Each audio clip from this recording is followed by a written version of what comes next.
Stylistically, man, how does Shakur beat Teo and vice versa? Stylistically, how does Teo beat Shakur? Stylistically, Teo got to go in and go for broke. He got to go gamble. He got to take some, get some, and that's just the only way to win. Roy Jones Jr. has issued a stark warning to Teofimo Lopez ahead of his super fight with Shakur Stevenson, calling Lopez's current game plan a suicide mission, according to the boxing legend. If Lopez relies on his usual skills as a two-time undisputed champion, he is likely to lose. And the only way to have a chance is to abandon traditional boxing tactics and turn the fight into a more unconventional, aggressive contest. This one you don't have to answer. Okay. But I'm curious if you will answer it. Yes. Most overrated boxer right now. Most overrated boxer right now. You could go all time, I guess, if you wanted to. I'll just say it. I think Shakur Stevenson. Shakur Stevenson is widely criticized as a boring fighter, but Roy Jones Jr. sees him as a defensive genius whose style makes him extremely difficult to hit. Stevenson neutralizes opponents' offense, frustrates them into mistakes, and lands precise counters while remaining elusive. Jones warns that if Teofimo Lopez tries to trade technical shots at mid-range, he will be at a severe disadvantage. Against Stevenson's unmatched footwork and distance control, Teofimo knock out Shakur? No. Can Teo adjust to the point where he beats Shakur? Yeah. You don't see how? Shakur hates slick and economic boxers. So does Teo. They both hate what each other are. Shakur looks great against volume punchers. De Los Santos sitting back and not being active, Shakur doesn't look good. That's when they say he's boring. The thing is, Teofimo Lopez is an excellent fighter. He beat Josh Taylor and Lomachenko. How did he beat Lomachenko? By being patient. Y'all sleeping on Teo. And it's at 140. Now, the thing what's wrong with Teo is Teo also looks good as a counter puncher when you are a volume puncher too. Another thing is Teo looks very great when he's dialed in. He fights more athletic than Shakur. Shakur fights far more technically sound, and he's a more gifted fighter skill-wise. I'm leaning towards Shakur, but Roy Jones Jr. is advising Teofimo Lopez to abandon conventional boxing strategy and take a high-risk approach against Shakur Stevenson. Jones says Lopez must go broke, accepting that he will likely take significant punishment to land a decisive blow. In a fight where Stevenson excels at neutralizing opponents' offense, Jones believes chaos is Lopez's only chance, turning the matchup from a technical chess match into a high-stakes brawl that could end in either a knockout or a devastating counter. Stylistically, Teo got to go in and go for broke. He got to go gamble. He got to take some, get some, and that's just the only way to win. If he stays outside of boxes, Shakur gonna pick him apart. Shakur's the hottest boxer, he's some of the best speed in the game right now, and he's a defensive-minded fighter, which is very smart. It's hard to hit him. He makes you gamble to hit him, and he's gonna be a tough one to deal with. But if Teofimo is willing to gamble to beat him, and Teofimo can definitely make it a really good fight. Roy Jones Jr.'s advice to Teofimo Lopez draws comparisons to the legendary Duran versus Leonard clash, casting Lopez as the disruptive force meant to unsettle a disciplined opponent. The challenge, however, is psychological. Lopez prides himself on his boxing IQ and earned fame by outsmarting elite fighters like Vasyl Lomachenko. Following Jones' plan would require him to set aside his technical strengths and fight like a brawler. It's making the upcoming bout as much a mental test as a physical one. Showed you that he can fight inside, he can fight outside.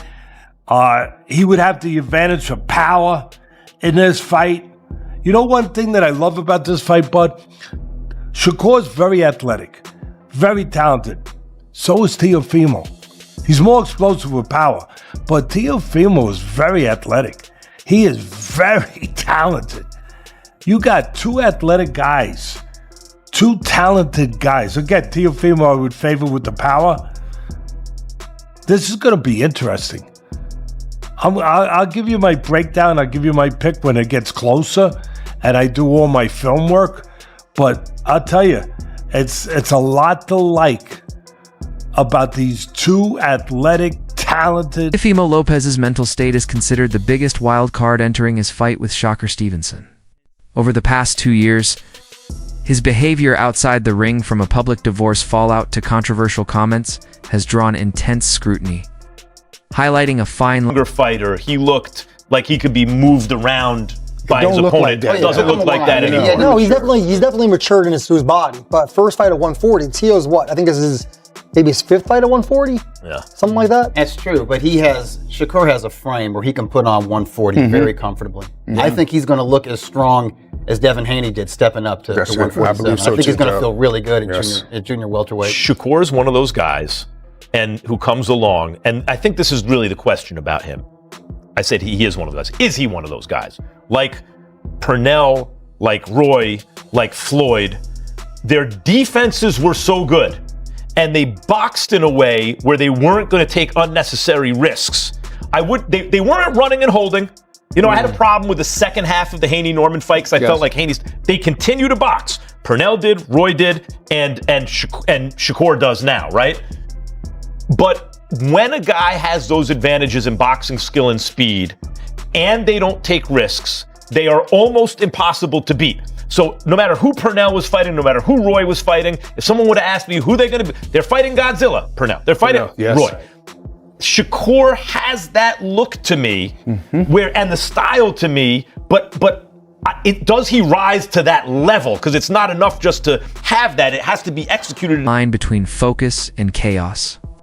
Roy Jones Jr. believes this unpredictability could become Lopez's greatest asset as a controlled Teofimo boxers, but an unrestrained, angry Teofimo might be able to pressure Stevenson and force a critical mistake. The key will be whether Lopez can channel that intensity without losing control. Teddy, style-wise, is this going to be a great fight? I don't know if it will. I mean, style-wise, I could see you having a little reservations, you know, whether or not these guys will make for dynamite, they will make, you know, for electricity. I don't know if they will, but I'll tell you what they will make for. 2 skillful fighters, 2 talented fighters, you know, 2 fighters that are at a high skill level that will compete in the sweet science. I mean, Shakur showed aggression in his last fight against Cepeda, you know, being elusive while being aggressive.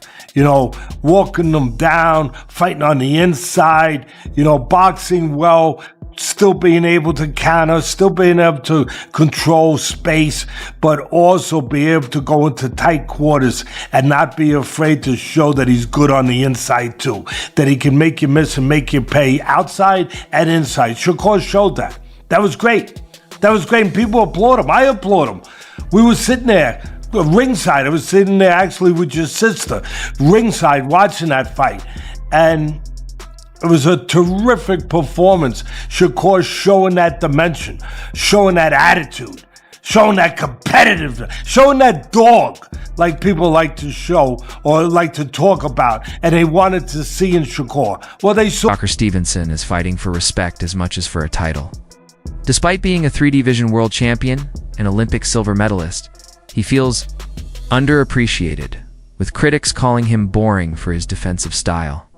Stevenson aims to prove he is the sports elite by securing a signature win against a dangerous, aggressive opponent like Teofimo Lopez. Using the matchup to validate his skills and defensive mastery, Shakur has motion. He did his thing. He looked outstanding against William Cepeda at the Louis Armstrong Stadium.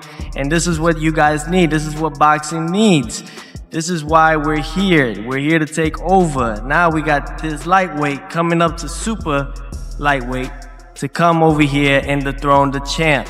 And this is why this is the fight. And this is why this fight is happening early 2026.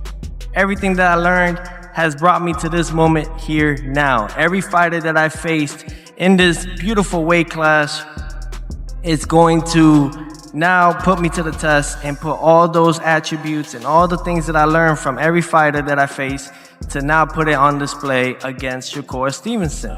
Because I seen him at his best. Against Taylor, against Lomachenko, he was at his very best. That was the best he can do. I don't think he can do nothing better than that. So self-projection. I think of Shakur as the best fighter on my resume to date. And I'm way better than them guys you fought, so I can't wait to show. Madison Square Garden setting adds intense pressure to the Teofimo Lopez versus Shakur Stevenson fight. With both fighters having strong ties to the venue Lopez for past show-stopping moments, Al Stevenson is a local favorite from nearby Newark. The hostile split crowd could amplify adrenaline and influence performance. Roy Jones Jr. warns Lopez that if he waits to apply pressure, the crowd and Stevenson's skill could force him into panic, so he must be aggressive from the opening. Bell to seize control.